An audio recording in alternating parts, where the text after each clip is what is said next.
Hello, everyone. If you like what I'm doing here, please consider subscribing, liking, and commenting. It would really help the channel out quite a bit. Thank you very much.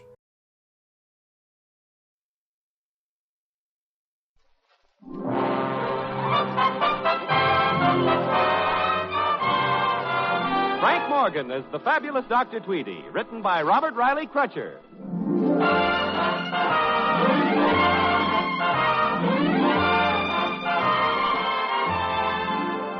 One touch of nature makes the whole world kin. And every Saturday morning, Dr. Tweedy gets in touch with nature. He has a little garden in the back of his house, and there is nothing Dr. Tweedy likes better than to put on his old clothes and putter around among his prize-winning weeds. The other day, while trimming a tree, he made an exciting discovery. Well, what have we here? A little nest. Yes, Dr. Tweedy found a little nest full of... Hornets! Hornets! Hold open the door! Hornets! Yes, those hornets were as mad as Miss Tilsey, the Dean of Women. And she is as mad as a hornet. Dr. Tweedy, you've no idea how it offends me to see you wandering around the campus in those disreputable-looking clothes. Well, Miss Tilsey, this is more or less my day to dig holes. You look like you crawled out of one. You know what they say, everybody must eat a peck of dirt before he dies. Well, you're certainly the man who came to dinner. You'll feel differently about it when my garden comes up. Miss Tilsey, your name is on the first onion. Furthermore, I'd like to pick a corsage for you to wear to the dance tonight. What, onions? Flowers, Miss Tilsey. Very pretty flowers. I'll have some 4 o'clocks for you at 8 o'clock. Oh, yes, I wanted to speak to you about tonight. Yeah? Do you realize that during the dance would be an excellent opportunity to pilfer the dormitories? Pilfer, Miss Tilsey? Are you suggesting that we... No. Oh. I'm suggesting that you get rid of that tramp who's been camping on the edge of the woods. I just don't feel safe with that man so close. Oh, don't worry. You're safe. I'm sure he's quite harmless. I tell you, he's a dangerous character. I know he is. Dr. Tweedy, I appeal to you. Get that man as far as possible from this school. Well, if you feel that strongly about it, Miss Tilsey, I'll get rid of him. Thank you. Don't give it another thought. I'll take care of everything. You've seen the last of that tramp.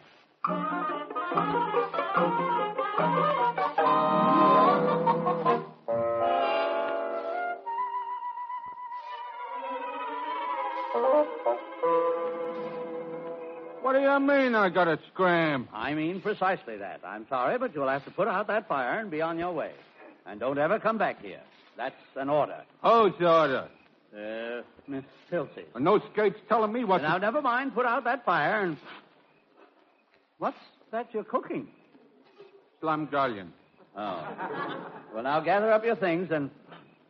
What is slumgullion? Mulligan stew. Oh. Well, now pack up your... Smells good, doesn't it? You want to put on a nose bag with me? Grab yourself a can and dip in. Oh, no, thank you. I wouldn't think of it. But I'm glad you asked me. It proves I was right and Miss Tilsey was wrong. I've always been a good judge of character. I can see you are fundamentally a generous person. So I'll have some slumgullion. Here. Now, don't bother, thank you. I can help myself. I don't want much, just a sample. Hey, take it easy. That's delicious. Absolutely delicious. I'm so sick of watercress salad at the school cafeteria. Nothing like the outdoor life to whet the appetite. I envy you, my friend. As Walt Whitman put it, afoot and light-hearted I take to the open road. Healthy, free, the world before me, the long brown path before me, leading wherever I choose. Well, if you like it so much, why don't you become a bum? You'd make a swell bum. Me, Thaddeus Q. Tweedy, Doctor of Philosophy, a bum? That's what this country needs. More high-class bums. Well, I guess I do look like a bum in these old gardening clothes. That's a great life, Mac. Have you ever been married? No. Oh, well, I was. That's why I appreciate this life. The trees don't talk back to you. All you got to worry about is the beagles. The beagles? The long arms. I beg your pardon? The cops.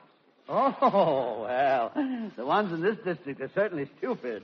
So why should you worry about the police? Because, brother, they're standing right behind you.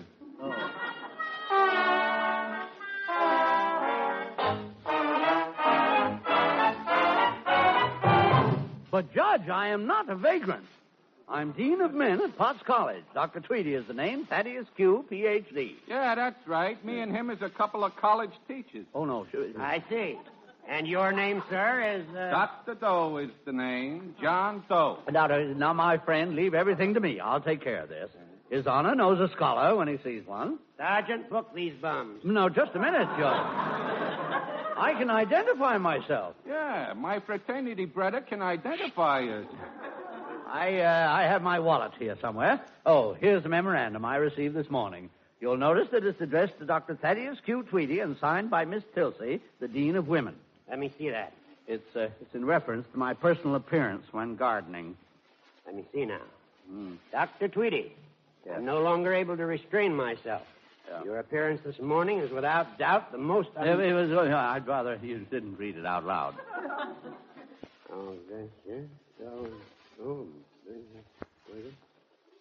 Yes, I see what you mean. No. Well, Dr. Tweedy, I guess we made a little mistake. Please accept our apology. Oh, that's perfectly all right. Don't give it another thought. Doc will excuse you this time, but don't let it happen again. I'll be seeing. Come back here, you. Huh? But, Judge, surely you don't intend to prosecute this poor fellow. He's a bum, and I'm booking him. Is the taste for freedom a crime? Why, he's simply a carefree traveler on life's highways. A highwayman, huh? Oh. Hey, Doc. I know what I'm doing, my friend. Your Honor, take away his freedom, and you might as well take away his life. Please, Doc, give me a break. I am an excellent judge of character, and this man's face is honest and innocent as mine. Take it easy, Doc. Take it easy. Look him, Sergeant. Remember, Judge, stone walls do not a prison make, nor iron bars a cage. You want to make a bet?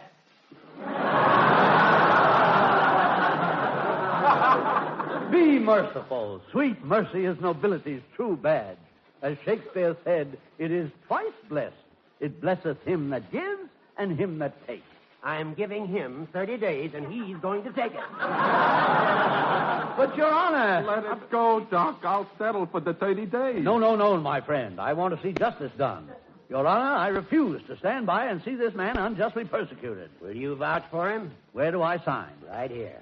Well, Thaddeus Q. Tweedy. Okay. He's all yours. Justice is the queen of virtues. Let justice be done. What do you mean he's all mine? He's paroled in your care for 1 year.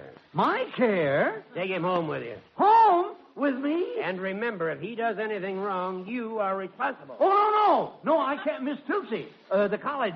The dance. Oh, no. Don't worry, Doc. For you, I'll tread the straight and narrow. I'm an honest woman. I'll prove it. Here's your wallet back.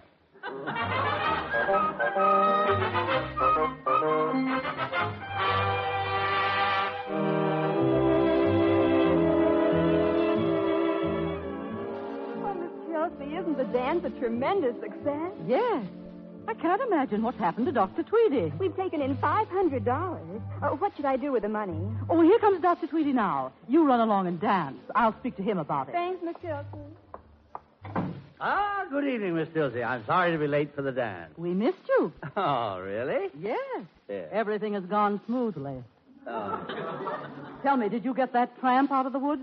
The tramp, yes. Oh, yes. I got him out of the woods, all right. Good. I don't want to see him again. Oh, well, you won't, Miss Tilsey. You won't. Not if I can help it. It's good to know that I can depend on you. Oh, you always. Sometimes.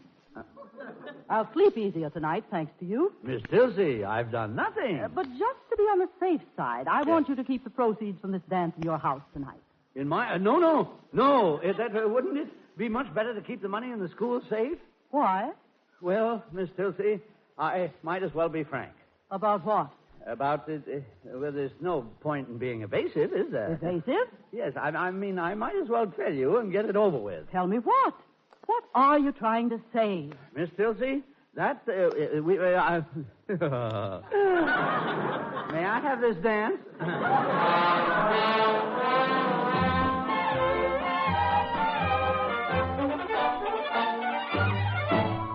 Salt?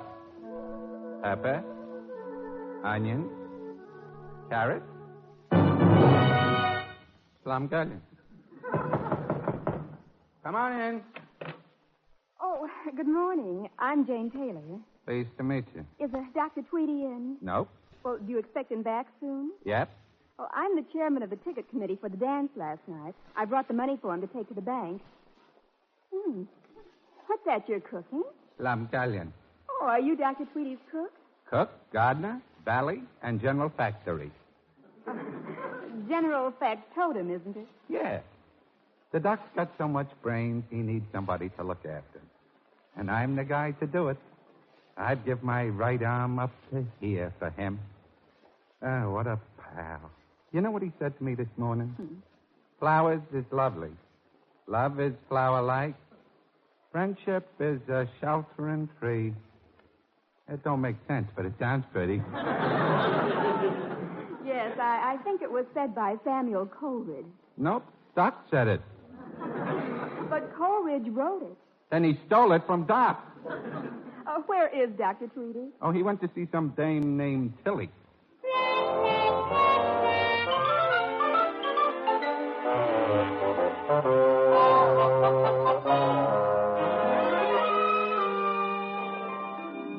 Miss Tilsey, I don't wish to interrupt your work here, but since last night, I've done some thinking.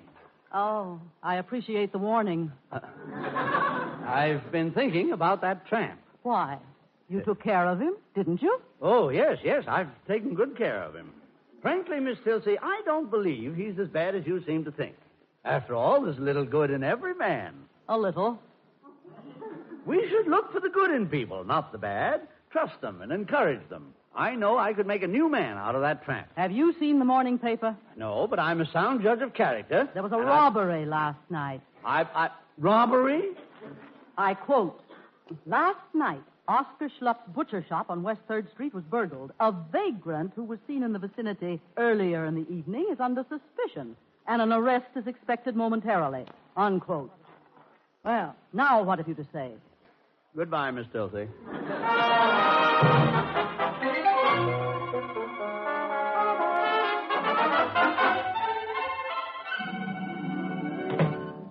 Hey, where are you?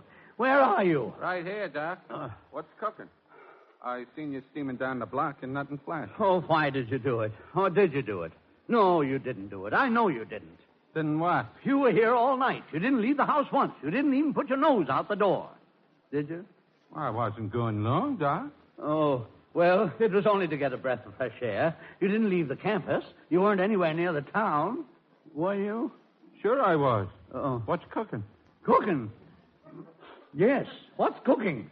You aren't making slumgullion? Yeah, Doc. I'm whipping up a big batch for you. Oh, without meat, of course. It's vegetarian slumgullion. Nope, it's got meat. Oh. The best, Doc. The very best. So you were at the butcher's last night? Yep, I cleaned him out. Oh, no! He didn't have much, but I got all he had. Oh. Oh, Doc, look over there on the table. Oh, money! That's for you, Doc. Me? Yeah, some dame was here this morning and said this. Never mind the dame. Is this the loot? Yeah. Oh. The proceeds from last night. $500. Not bad for a little town. Oh, why did you do it? Do what? Take the money. Well, I only took it to give to you, Doc. Oh. Come on, let's put on the nose bag. This is a fine way to repay the man who befriended you. Yeah. Let's eat, Doc. Soup's on. Hey, where you going? I'm taking this money down to the butcher. Maybe I can reason with him. $500? Them butchers sure got a racket these days.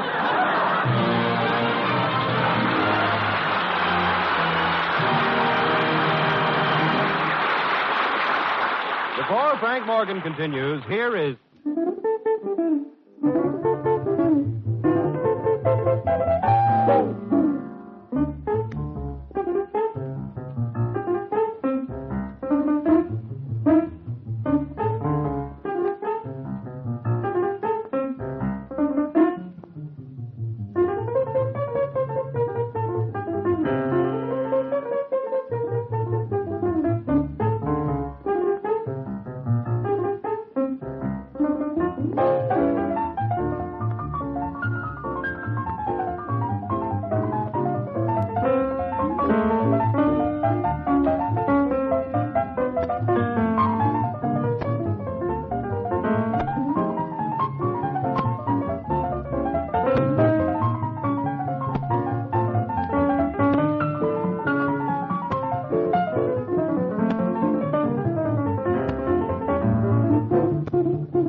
now back to Frank Morgan as the fabulous Dr. Tweedy.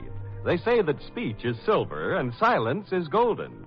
As usual, Dr. Tweedy has picked the wrong time to go off the gold standard. At the butcher shop. Good morning, sir. I take it you are Oscar Schlupp. No meat. I am here on a very confidential matter. No meat. It concerns the robbery last night. Naturally, you want that money back.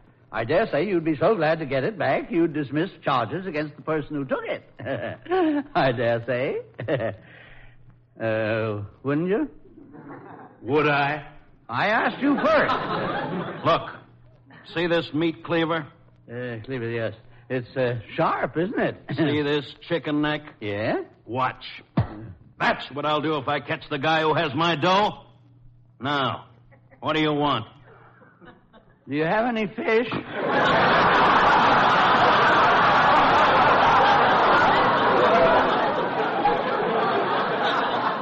Just what do you know about this robbery? Well, would you mind putting that cleaver down? I like the feel of it.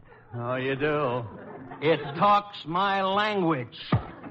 Now, what do you know about this robbery? Well, there's a lot to be said on both sides. Of what? Well, everything. Some people are one way and others are different. That is to say, certain people, under certain circumstances, do certain things. And vice versa, of course. I hope I'm not taking up your time. Oh, get to the point. All right, I will. Mr. Schlupp, I have the money that was stolen from your shop. No. Put that cleaver down. I'm here on behalf of the person who robbed you. Oh, yeah? Who? Well, the party prefers to remain anonymous. I'll anonymous him. Now, please, Mr. Schlupp, let me finish. This person is an unfortunate victim of his environment. As the twig is bent, so grows the tree. And this one is kind of crooked. Yeah? Yes. Well, who knows, under the circumstances, you might have done the same thing. Put yourself in this poor man's position. You enter this heartless world alone. You are born without parents. How?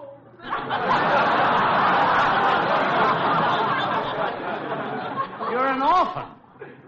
You have no mother to tell you what is right and what is wrong. You drift through life trying to take things as you find them. Soon you're trying to find things to take. You're a crook. Who's a crook? No. This other man. Then imagine you meet a college teacher, a doctor of philosophy, a man of keen intelligence and sound judge of character. He takes you in and gives you a home. You want to repay him for his kindness. You do it the only way you know how. You steal. Oh, so what? So take back your money and forgive this poor man. Withdraw the charges and trust me to do the right thing. How much was stolen? $300. $300? Oh, I have 200 too much. There was 300 in the cash register and 200 in this drawer. Oh, yes, of course. Well, here's the 500. Now, shall we consider the instant closed? What about that broken window? Oh, yes, the window. Well, I'll pay for that out of my own pocket. Shall we say $3? Shall we say 5? 3? 5? And what about this lock? 7? 5? 3? 7? Oh. And what about the cash register? Cash register? It's broke. So am I. Somebody's got to pay for it or somebody's going to jail. Well, I have a very good fountain pen here. That's a nice watch you got. Oh, no. Now, the senior class gave me that. I could use a watch. No, I'm sorry. That's the one thing I won't... You'll be careful with it, won't you? It means a lot to me.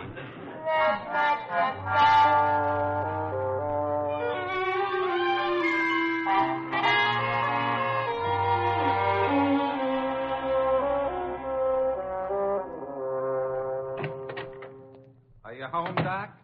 Yes, I'm home. What's eating you? You look like you'd lost your last friend. I've come to the conclusion that I have no friends. Sure you have. You got me. Yes, I got you for 1 year. Oh, is that what's eating you? Well, don't worry, Doc. If you want me, I'll stay with you forever. Oh. This was the most unkindest cut of all.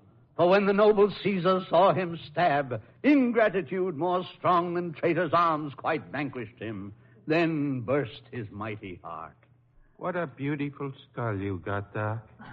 No, don't speak to me. I gave you a helping hand, and you bit it. Brutus, shame, shame. Never have I been so hurt. I done something wrong?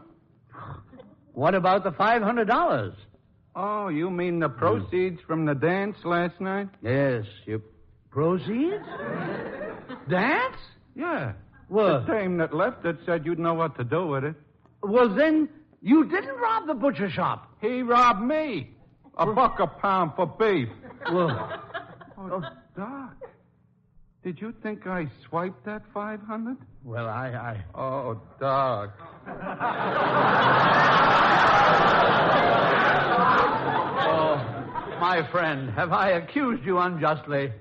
Never have I been so hurt. What have I done? Plenty. I turn my back and you bite me. Oh, my friend. Brutus. Shame, shame. Forgive me. Don't speak to me. I thought you was the greatest guy in the world. You did? You was the big brain to me. I thought you was the sweetest guy that ever lived. Oh, well, my friend, believe me, I'm sorry. No.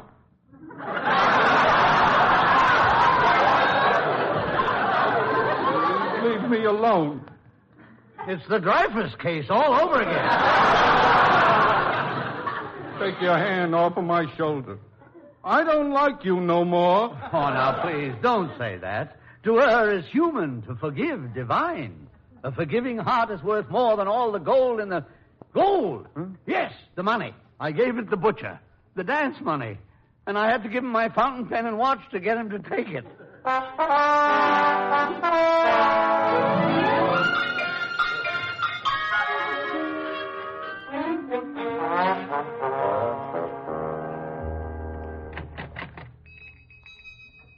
Hello, Mr. Schlupp. No meat.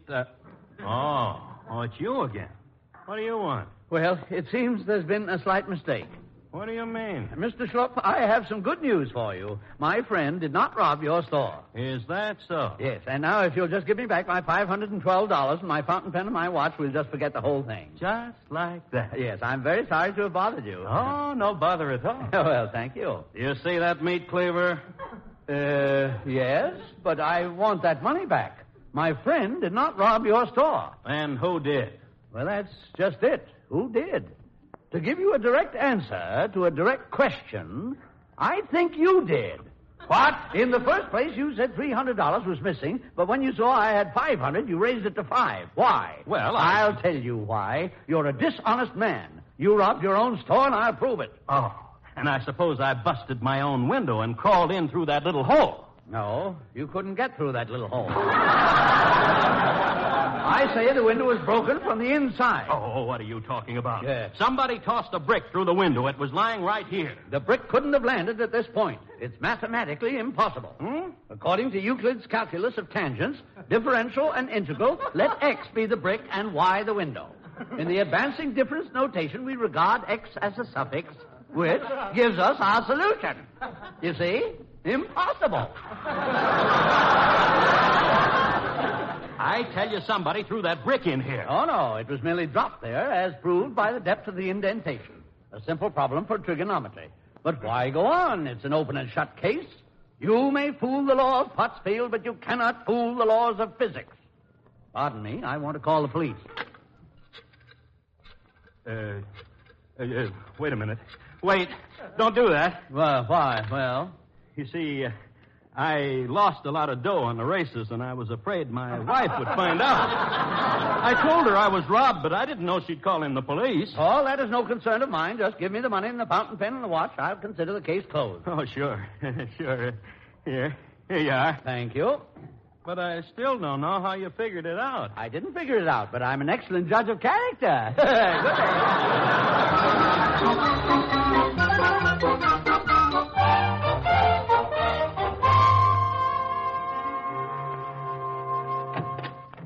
Dr. Tweedy home? Nope. Doc ain't back yet. Well, do you mind if I wait? I have to see him. It's terribly important. I have to see him about some money. You ain't the girl who left the dance money. Dance money?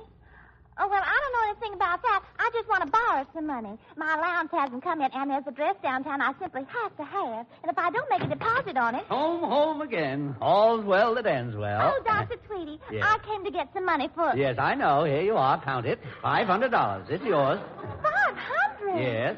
Hey, Doc. Young lady, my advice is to take that money and put it in the bank. Hey, Doc. But, Dr. Tweedy... And don't ever bother me about money again. Oh, gee, I won't have to. Oh, Now, Doc. run along. Oh, God, Dr. Tweedy, thanks a million. Goodbye. Goodbye.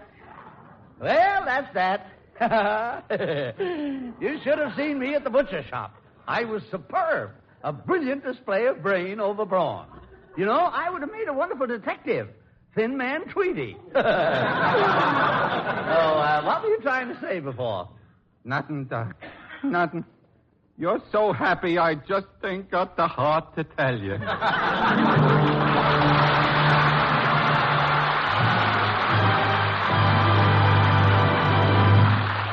Frank Morgan will be back in just a moment with his thought for the week. But first, here is...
Our little story today should make us realize that honesty is the best policy, unless you like an annuity.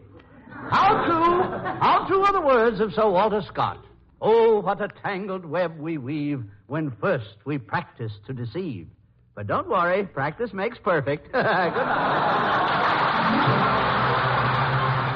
Starring tonight with Mr. Morgan was Nana Bryant as Miss Tilsey.